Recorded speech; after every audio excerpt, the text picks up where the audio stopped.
first part of the 1 year review of the pandemonic video. I'll make this a separate video. It's the same, continues on, but I'll make it as a separate video because I hate when I get interrupted. But uh, this is kind of part two, but it goes into a different topic. We've already dealt with the evil academics and the politicians who don't know how to get out. Now we're dealing with the narcissism.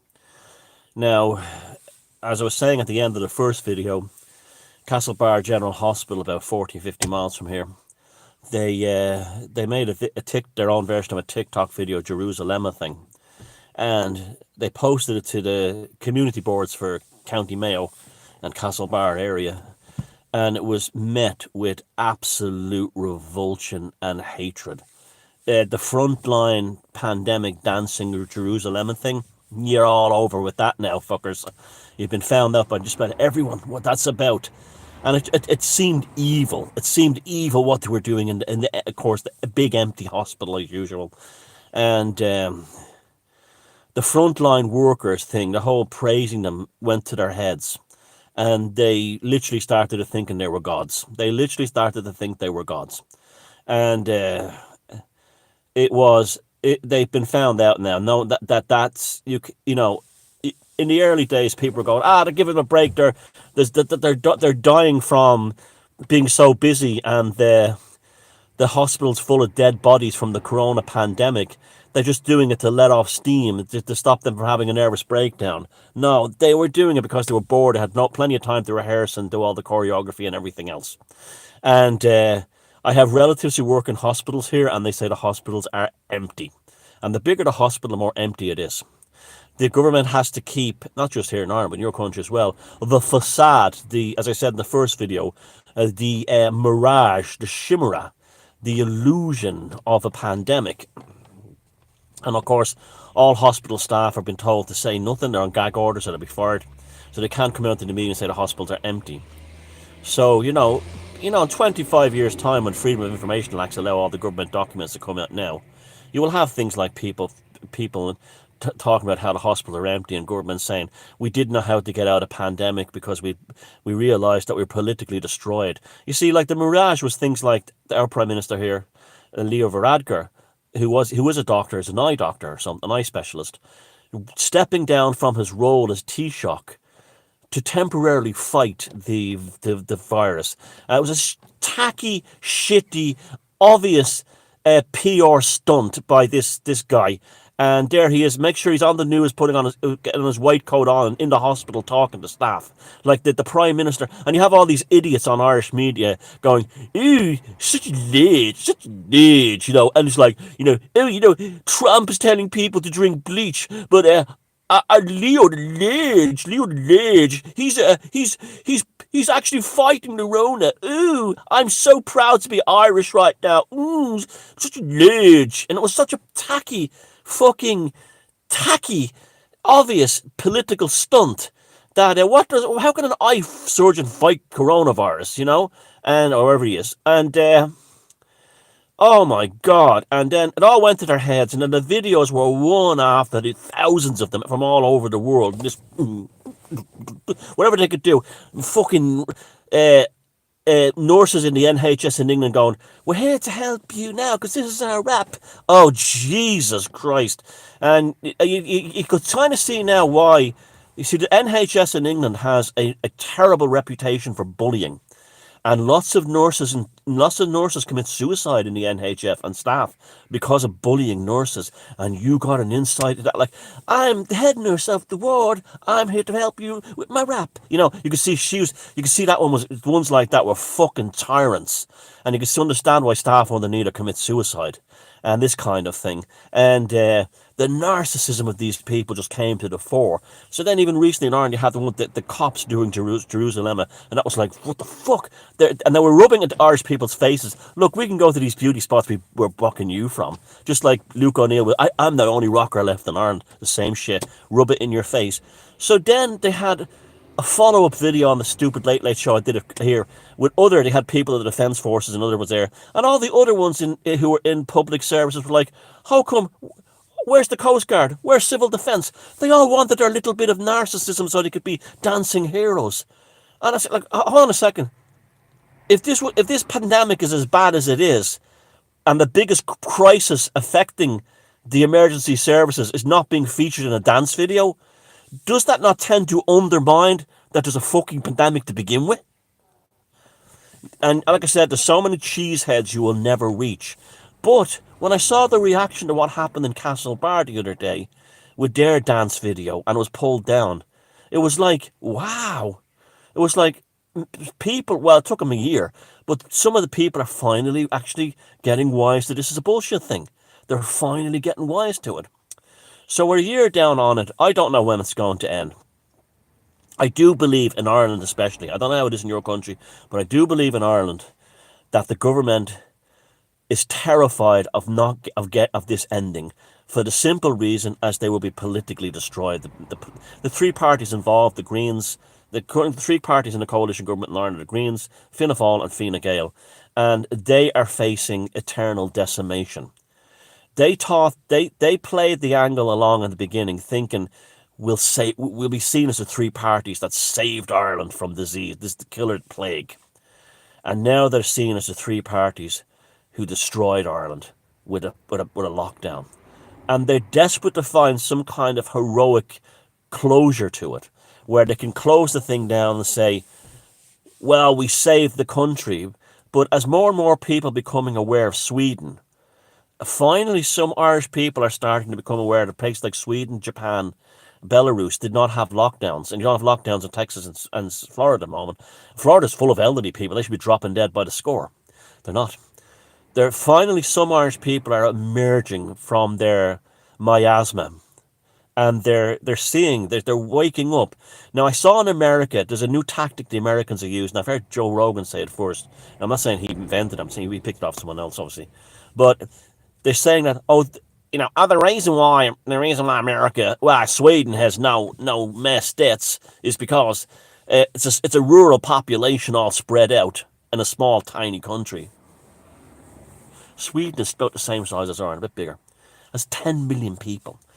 The city of Stockholm is bigger than Dallas. I looked it up last night. Boston, Portland, Philadelphia, and Atlanta. And Americans think they're being told that the reasons why the Swedes didn't die is because they live in little Swedish wood log houses, yodeling. You know what Americans are like? Sweden, Switzerland, Swaziland. It's all the fucking same. And it's like they think they're like, oh, I'm Sven. I'm Sweden, and I'm not dead from the Rona. And my neighbor Bjorn, he's 35 kilometers away, and we communicate with the other. This kind of thing. This is what the Americans think. What they're trying to tell the Americans. And they have no idea there's large urban areas like, Stockholm and Malmo and Gothenburg. They have no ideas of these places. They wouldn't know about them. And it's like, so the American propagandists on the scamdemic side can say to them, they can portray it as like something like, like the way they think Ireland is like, a couple of cottages around a green, and people wear white shirts, and that's basically it. And there's like a handful of us in a field. That's the same kind of thing, And I know it's not, Americans now are not as, the internet has actually educated a lot of Americans. Prior to the internet, the Americans really believed all the stereotypes. They believed that Ireland was like an Irish Spring commercial, and they believed everyone in England had a bowler hat and walked, carried an umbrella out on a sunny day, and now they've, through the internet, they've met ordinary people in countries around the world and said, oh, they have very much more complex lives than what we've been told. But they tried to play that angle in America still, that Americans wouldn't know anymore about Swedes. But lots of Americans would have social media friends in Sweden, and they would know exactly what Sweden was like. It wouldn't be like, yodel, yodel, yodel. I know it's Switzerland. I'm making fun of those types. And so they don't know how to get out of it. I think that's the biggest problem now facing governments. Is they don't know how. They've no exit strategy without being destroyed for incompetence. And as more leaks, you see, what happened is, psychopaths always over egg the pudding. They overplay their hand. And when you have a psychopathic situation like the lockdown, and all the things that go along with it, like the scam, the media behavior. You see, there's no way a government that's been frightening the shite out of people for the last year, and telling you that the bodies are piling up, can get out of this now. Without, they'd have to, they can, if Ireland had a tiny death rate compared to other countries. Now, the only way they could get out of it would be that if they closed it down and we had a big economic boom. That's not going to happen, because it's going to take a while for the economy to come back, and it's never going to come back the way it was. There's really, I mean, the biggest, in some ways, it's a blessing, because I've been telling people for years that the Irish establishment are two things. There are a couple of things. They're mediocre. There's an accept Irish.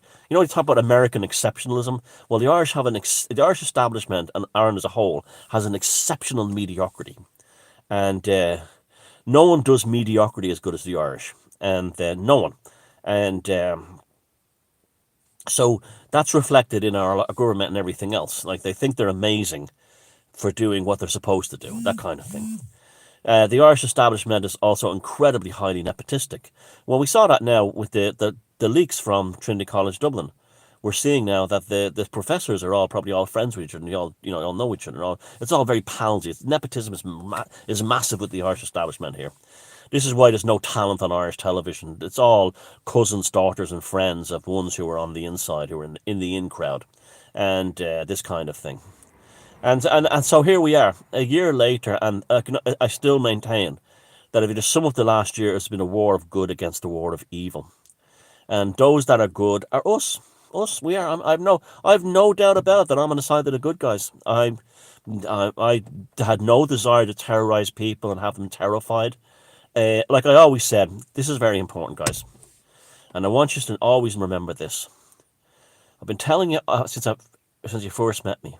There's two kinds of people in this life.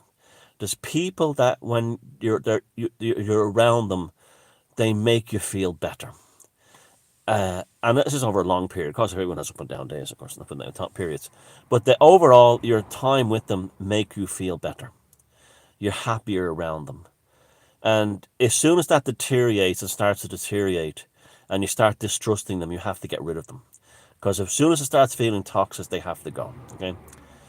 And then there's other people who prey on the bad times and never make you feel right, and they love it when the bad times happen. Now, over the last year, there's been two kinds of people that you've encountered. One are people who've made you feel like you're going to survive this and you're going to be happy beyond it.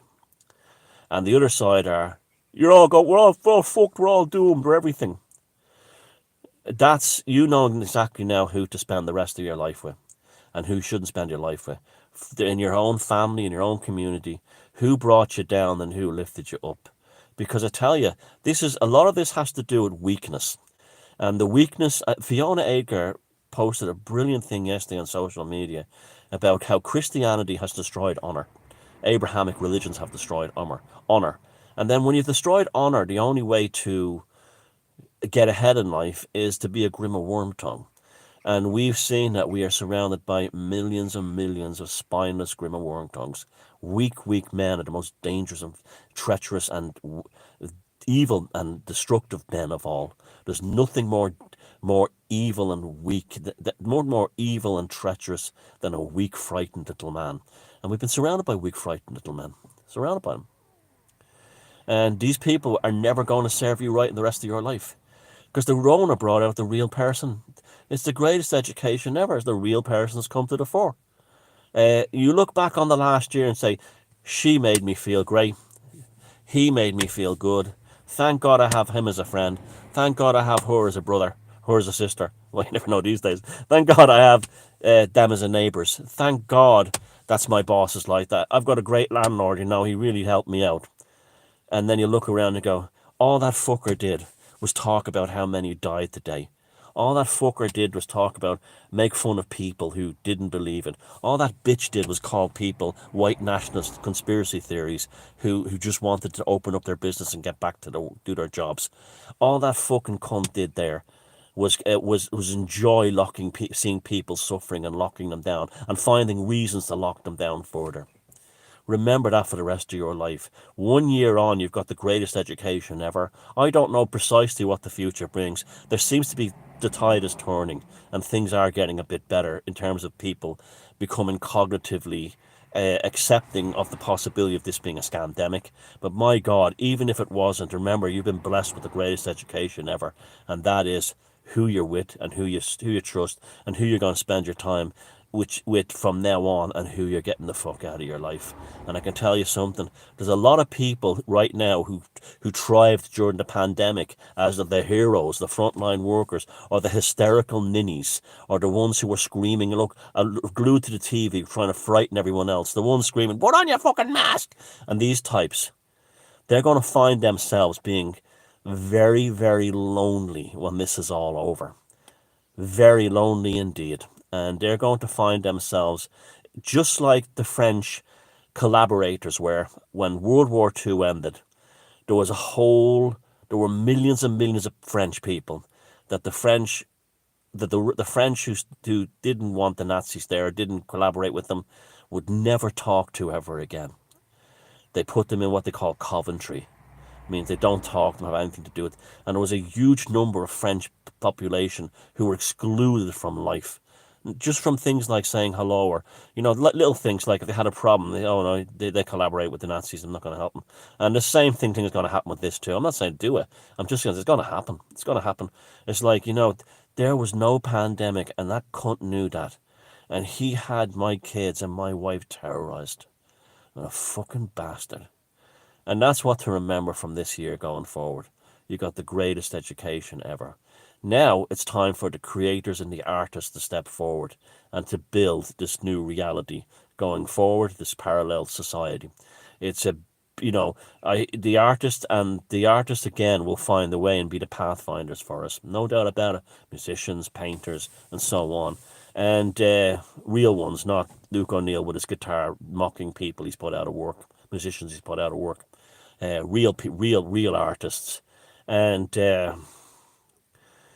we could potentially be heading for a second renaissance when you think about it, because this is the Middle Ages coming to an end with all the plagues and all the autocratic rule and the draconian governments and leaders and playing down on the serfs. We could be heading for another. In fact, I think we could be in a lot of ways. So hold on and remember, those of us who are called names for not falling for the scamdemics, our future is bright. I wouldn't want to be one. I certainly wouldn't want to be a member of the academia of Trinity College Dublin, knowing that stuff got out there, that the professors and the academia in that college were waging psychological warfare on the Irish people, and not the first time.